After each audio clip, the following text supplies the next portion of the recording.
शुभ सकाळ मंडळी, श्री स्वामी समर्थ. तर आज नाश्त्याला बनवणार होती मी पास्ता, जो की होता इन्स्टंट पॅकेट घरामध्ये. त्याच्यामुळे बनवायला घेतलं. कांदा टोमॅटो मस्तपैकी चिरून घेतला आणि एका साईडला तेलात थोडंसं तेल आणि मीठ टाकून पास्ता शिजायला ठेवला. आणि मला मसाला काय बनवायची गरजच पडली नाही, कारण का ऑलरेडी त्या पॅकेटमध्ये होता. आणि पास्ता शिजवून घेतल्यानंतर पाण्यामध्ये मग मस्तपैकी फ्राय केला मसाल्यामध्ये आणि मस्त ताव मारला. त्याच्यानंतर सकाळचं तर झालं, पण दुपारी जेवणामध्ये पण पप्पांना मटकीची भाजी आणि पाव खायचे होते. आणि मम्मीने मटकीची भाजी काळ्या तव्यात बनवलेली, जे की खूप टेस्टी झालेली. त्याच्यासोबत ही शेव आणि मी पाव बटरमध्ये मस्तपैकी भाजून घेतलेले होते. सो हा आहे काकीचा आद्विक, म्हणजे काकीचा छोटा मुलगा.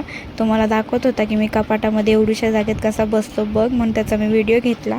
तोपर्यंत संध्याकाळी मम्मीने घरीच मंचुरियनचा बेत केलेला, कारण का मी रोज बाहेर खायला जाते. सो आजच्यापुरतं एवढंच. भेटू नंतर. बाय.